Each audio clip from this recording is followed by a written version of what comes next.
Right, we are here at Kilmore and we're getting to know a few of the people behind the scenes, I suppose, that make this club tick. Michael Gadsden joins me. Firstly, Michael, thank you and thanks for being patient. We've had a few false starts, but thank you very much for patient. And you've been coming here for a little while, haven't you? Yeah, 2019 I think I started, probably 6 months before COVID. And then, even wasn't that long until we went into regional racing. I couldn't actually come for a few months when it started because I couldn't jump regions because I was at Ararat at the time. So, yeah, been here for nearly 5 years now, probably a bit over actually, nearly 6. Yeah, you're the course farrier, you're part of the crash crew, which is a shocking name, track attendants, crash crew, it doesn't matter that way. And even tonight you're training some horses and I'll touch on to that in a sec. But do you enjoy the farrier side of things? Yeah, no, I love it. Get to come around here and get to catch up with a lot of different people and meet a lot of new people from different side of the state than what I've never sort of grown up in or been in since I've sort of got involved in the game. So no, catch up with new people and get different ideas and check out feet when you got a tack of shoe on or whatever. But no, I do actually really enjoy it. You told me there before you had to take some front shoes off a bloke last meeting. Did you have to sort of explain to him that it'll be okay? Yeah, well, he was sort of a bit more worried about it than me, but it sort of broke a front shoe in half and that. But I sort of nearly had a funny joke to myself that I should nearly put a couple of dollars on it, just because, trotters can improve a bit without shoes on and that at times. But no, actually ran a really good race and trotted well. So I wonder if he's kept the shoes off it again or not.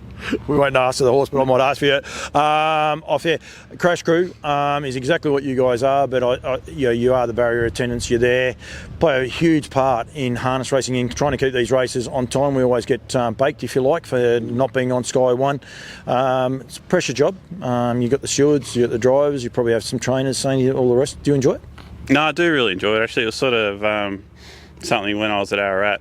I was on the committee there and sort of volunteered a couple of times and then sort of started to enjoy it. And then for a while there I was on-course farrier and track attendant at Stall, Terang, Ararat and here. So there's nearly a meeting or two every week back then that I was going to just doing this, and actually really enjoyed it. And I still do here and Stall, even though I'm at Charlton now, and there's a little bit of travel, but I've generally got runners at those tracks anyway, and the clubs and other participants are really accommodating in allowing me to still have runners on the nights that I'm working.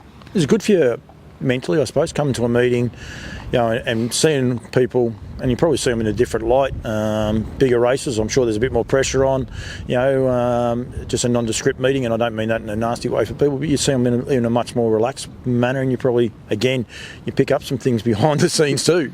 Yeah, well, sort of even talking to people in a different light, like when you go up there to do a bit of work for them, you sort of, you're working together. Not that people at the trots don't talk, but it's a time where you're not a sort of direct competitor and that, so everyone's sort of a bit more relaxed and whatever else. But no, I do enjoy actually coming, and especially the night sometimes I don't have runners and you can just sort of, Kilmore's every second Thursday now, so it's like, actually I do get to pack up a bit earlier on a Thursday, and if I haven't got runners, I just get in the car and drive down and pick up Shelley on the way, or jump in with her, and we have a good yarn and that on the way down. It's sort of a night away that it's sort of like going to the pub for the night really, and just sort of having a night away from the trots, but still sort of being around people, which is good. It doesn't cost you as much. No, it doesn't. So no, when it works in like that, it's all good.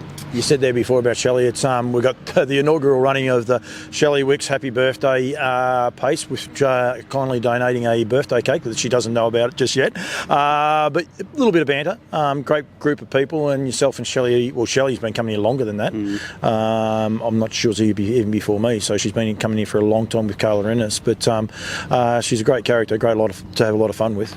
No, and that's even everyone here at Kilmore, from the office staff, the track staff, to the rest of the crash crew. Now we've got young Tyson out there as well. It's sort of a bit of a melting pot of personalities and people, and it's good to catch up with different ones and sort of different interests, and to have a sort of a night out. As Tyson Gold at Tyson Barton, his mum and his dad have both been in the thoroughbreds for a long time. His father's a farrier. There's farriers everywhere. We had Carlo Dwyer walk through before, and there is farriers everywhere. But he took to it okay? No, he loves it. I think different side of things from the gallops. He takes away a lot of things about gear, and that was all a bit much for in the first few weeks, I think. But he's cotton on it pretty quick, and he's pretty interested in what's going on. And I dare say we might even one day nearly rope him across from the gallops. I'd say he's getting pretty keen on the trots. So no, he's been good. Very, very good. Anyone wondering, he's actually a very good picnic rider. I think he won the premiership. If he didn't, he went very, very close a couple of years ago. And he's good. He might even make a good driver. Yeah, well, maybe he's interested enough. I know he's got a few running around the picnics at the moment. He got a track record holder at I don't know which little track, but it broke a track record the other week. So he's had a pretty good run lately. So it's been sort of Shelley and I don't really have a lot of interest in the gallops. Like I follow the Spring Carnival and the May Carnival, and that's about my knowledge. But we've been picking up quickly on what goes on at the picnics. May Carnival's warnable if anyone's wondering. There'll be some people maybe outside of Victoria that aren't aware that runners are starting to go in the track. You've got 2 runners in tonight. Muckley Kaz, a horse you had for a long time. Yeah, she's coming up nearly I think 60-year racing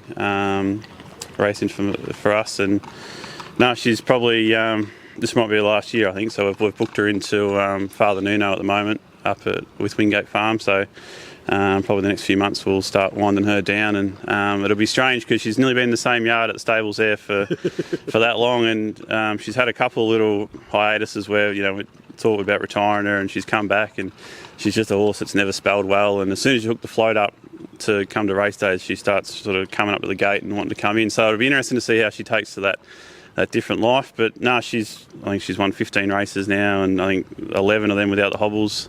I think she won 18 overall, and I think she's been one of those horses that she's been with a few different ones along the way, but everyone that's had has had a bit of a good ride with her. So she's still sound, she still loves her work, she looks $1 million. So it'll be a sad time at the stables in the next couple of months, I'd say.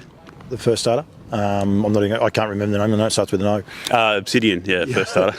What can you tell us? No, he's sort of a decent enough bred fella.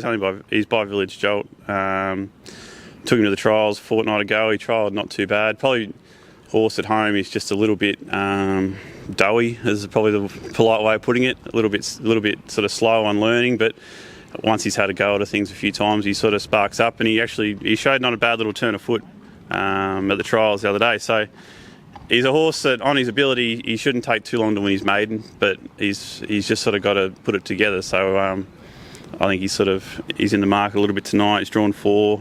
It wouldn't be surprised me if he did win first up, but then it wouldn't surprise me if he sort of ran midfield. But next week he showed improvement. So I was going to say that when they're that bit doughy, what you mean? Might need a run or two to learn what it's all about when he gets here to the racetrack. But they tend to learn. I saw him in there before. He knows there's something happening tonight, doesn't he? Well, at home he's sort of the horse that he walks around in the paddock with his head between his knees, and he's never sort of one to run around and lays down a lot of the day, and then.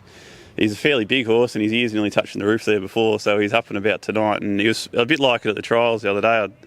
I was next to Sean McNulty at the trials, and he said, "Oh, what he got in?" I said, "Oh, it's just one's having a first trial for a while." And I said, "Oh, he's a bit doughy and that." And he said, "Oh, it looks all right." And we sort of turned around watching it warm up, and he sort of had the chest out and he swelled up. So yeah, no, he's got a little bit of a future, but he'll take a little bit of time to come to it. About the rest of the team, you train from Charlton, and you have a great association with the guys at Charlton. How many horses you got in work now? There's 15 there at the moment, I think. Wow. Yeah, no, there's a few there. Not a lot of racehorses at the moment, a lot of maidens coming through and a lot of young ones, and a few that have just been out for spells and coming back. So the next few months will be pretty exciting with like Hungry Hogarth coming back and a few others. So, no, it's been good. It's been a good one. I don't want to hold you too long. Have they gone out on the track yet? They have gone on the track, but the crash crew haven't, have they? No, not yet. We're generally a couple of minutes late. That's okay. We won't hold this race up.